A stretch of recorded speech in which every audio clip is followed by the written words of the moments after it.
صاحب بھی تیار ہو جائیں کیونکہ نیکسٹ ان کا ہی گریبان ہم پکڑنے آ رہے ہیں. بچی کا باقاعدہ طور پہ بیان ہوگا, بچی کی والدہ کا بھی. بسم اللہ الرحمن الرحیم. السلام علیکم ناظرین, عظمیٰ آپ کی خدمت میں حاضر ہے اور آپ دیکھ رہے ہیں اسٹرانگ عظمیٰ کا چینل. محنت اور کوشش جو ہوتی ہے وہ رنگ لے آتی ہے, اور جن کا کوئی نہیں ہوتا ان کا خدا ہوتا ہے.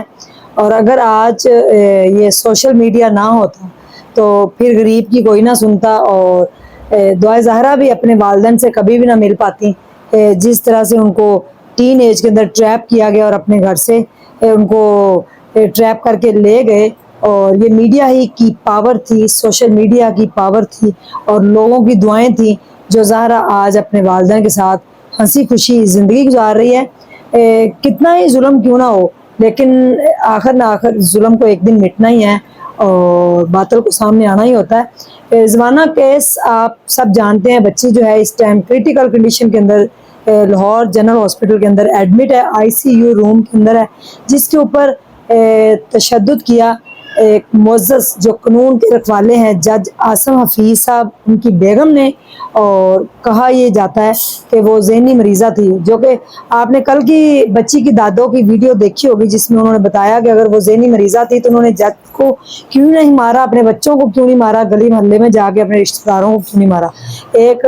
بے بس مجبور اور غریب جو بچی تھی اس کے اوپر ظلم کے پہاڑ توڑ دیے گئے. صرف 4 دن کے بعد, جب وہ آئی تھی 4 دن کے بعد بیٹ سے اس کو مارا گیا, اور پھر ٹوٹی ہوئی ہڈیوں سے اس سے صفائی بھی کرواتی تھی, کام بھی کرواتی تھی. اس کے اندر ذرا بھی ممتا نہ جاگی, اور پھر اس کے بچی کے سر کے اوپر فٹ بال بھی کھیلتے تھے. سومیہ جو تھی وہ جتنا مرضی بچ رہے, جب اس کو عدالت کے اندر لایا گیا تو کافی پوچھ گچھ کی گئی, اور میڈیا والے لوگ پوچھ رہے تھے کہ آپ رضوانہ کو انصاف دلوائیں گی, تو ان کا کہنا تو کچھ بھی نہیں تھا, خاموش تھی, لیکن ان کو کہنا چاہیے تھا ہاں ضرور, جو سزا بنتی ہے چائلڈ لیبر کی مجھے وہ سزا ملنی چاہیے تاکہ دوبارہ کسی بچی کے اوپر اس طرح ظلم نہ ہو. تو جتنے بھی لوگوں کے گھروں میں بچے کام کر رہے ہیں وہ الرٹ ہو جائیں, اگر وہ بچوں کے اوپر خدا نہ خواستہ ظلم کر رہے ہیں یا ان کا کرنے کا کوئی ارادہ ہے یا ارادہ رکھتے ہیں, تو وہ میڈیا سے اور قانون سے بچ نہیں سکیں گے, کیونکہ اب دنیا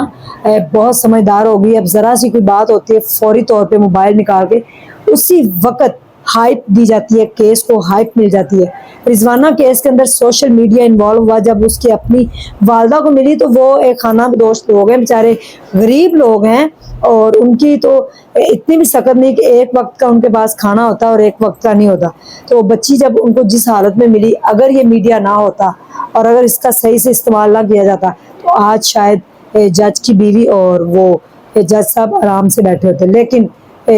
اس کی ماں نے اس کے لیے آواز اٹھائی, اور سوشل میڈیا کے جتنا بھی پلیٹ فارم ہے سب کو میرا سلیوٹ ہے. ان سب نے کوشش کی, ہم سب نے محنت کی, اور آخر کار فائنلی آج سومیہ جو ہے وہ اس کی ضمانت مسترد کر دی گئی ہے اور اس کو گرفتار کر لیا گیا ہے. ایسی ہی سزا ہونی چاہیے جو امیر کے لیے, جو غریب کے لیے, سب کے لیے ایک ہی سزا ہونی چاہیے, اور جو چائلڈ لیبر کے اوپر سزا اور فائن بنتا ہے وہ اس کو ہونا چاہیے, تاکہ کوئی اور جو سومیہ ہے وہ کسی اور رضوانہ کو اپنے تشدد کا شکار نہ بنا سکے.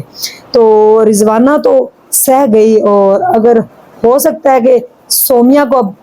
اگر انصاف رضوانہ کو دینا چاہیں جج صاحب, تو سومیہ کو اگر گرفتار کیا گیا ہے تو کڑی سے کڑی سزا بھی دیں, اور چائلڈ لیبر کے اندر جو سزا کو اور جو سزائیں ان کو بھی شامل کیا جائے, تاکہ آنے والی ہر بچی جو ہے وہ محفوظ ہو ان بڑے لوگوں کے کارناموں سے جو عزتوں کو محفوظ نہیں رکھتے اور جو بچوں کے اوپر اتنا ظلم کرتے ہیں. سومیہ بھی ایک ماں ہے, کیا ایک لمحے کے لیے کبھی اس کے دل میں خیال نہیں آیا کہ یہ بھی کسی کی بچی ہے, یہ بھی کسی کی ماں نے اس کو جنم دیا, اس کو بھی اتنا ہی درد ہوتا ہے. درد جب ہوتا ہے جب اپنے تن پہ رکھتی ہے. جب وہ گرفتار ہوئی پھر ان کو ڈیل کی بھی آفر کروائی گئی, پیسوں کی آفر کروائی گئی, لیکن اس کے والدین